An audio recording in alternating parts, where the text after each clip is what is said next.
Muy buenas. 2 Corintios 3:2 dice: nuestras cartas sois vosotros, escritas en nuestros corazones, conocidas y leídas por todos los hombres.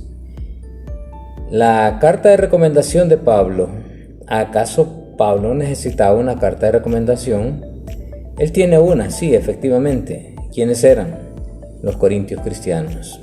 Pablo comienza 2 Corintios con dos preguntas retóricas, las cuales esperan una respuesta. ¿Comenzamos otra vez a recomendarnos a nosotros mismos?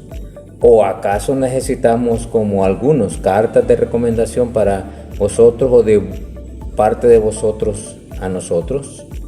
Pablo, su viejo amigo, les pregunta irónicamente si necesitan las cartas de representación o recomendación que aparentemente poseían los que se habían presentado a sí mismos a la iglesia, o sea, unos falsos maestros. Tales cartas eran comunes en el mundo antiguo. Por lo general, deberían de tomarse con cautela.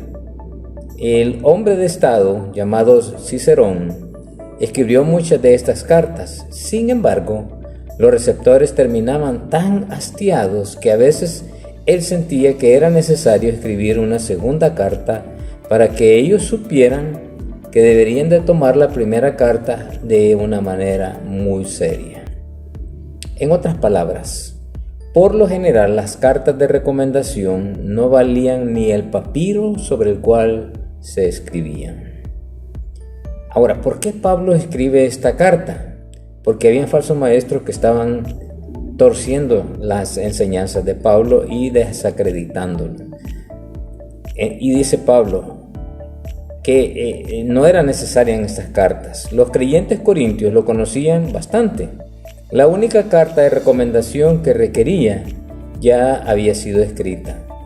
¿Dónde? En los corazones de todos y cada uno de los corintios que eran parte de la iglesia.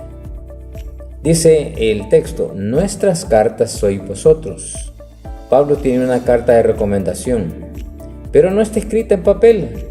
Pablo dice que la carta está escrita en vuestros corazones, conocida y leída por todos los hombres. En términos claros, Pablo declara que no necesita ese tipo de cartas. Las vidas de los creyentes, aquellos que él y sus colaboradores habían predicado y habían sido enseñados por la enseñanza de Pablo, eran suficientes como recomendación. Pablo usó cartas de presentación muchas veces. Por ejemplo, escribió en favor de Febe, de acuerdo a Romanos 16. También a Timoteo, en 1 Corintios 16. Estas cartas ayudaron a sus amigos y colaboradores confiables a que fueran bien recibidos en varias iglesias. No había nada de malo con la carta de recomendación escrita en papel, pero cuánto mejor era tener una carta de recomendación viviente.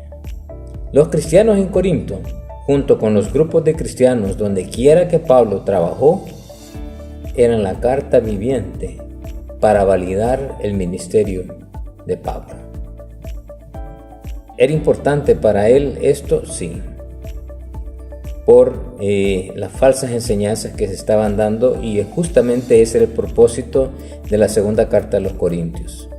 ¿Acaso ahora en día necesitamos de una certificación que confirme que soy una buena persona, un buen creyente? Muchas personas piensan que un certificado es una credencial para ser una buena persona o un buen trabajador. Un pedazo de papel en sí nunca es una credencial apropiada. Las verdaderas credenciales del ministerio son vidas cambiadas, epístolas vivientes.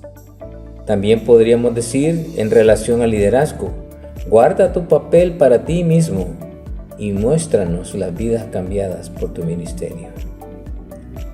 Un famoso teólogo decía: la productividad del pueblo es el testimonio del predicador. Ciertamente no solamente en el liderazgo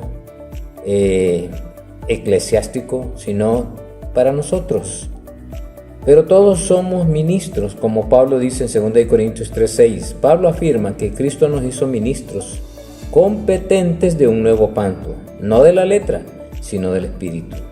El apóstol Pablo es el vivo ejemplo de un creyente que es solidario con su mensaje, y especialmente el mensaje de Cristo, con su enseñanza, con su prédica.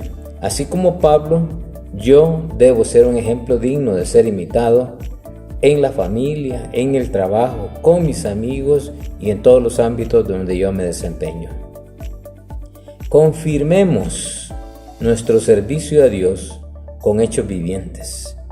Nosotros debemos de servir a Dios de tal manera que sean las personas que dan testimonio de mi verdadero compromiso con Dios. Ahora, ¿por qué? Porque soy solidario con Cristo y conmigo mismo, en ser ejemplo del Evangelio y de la obra de la palabra de Dios en mi vida, generando en otros testigos vivientes de mi vida en Cristo y de mi relación con Dios. Que este principio sea de provecho para ustedes. Dios les bendiga.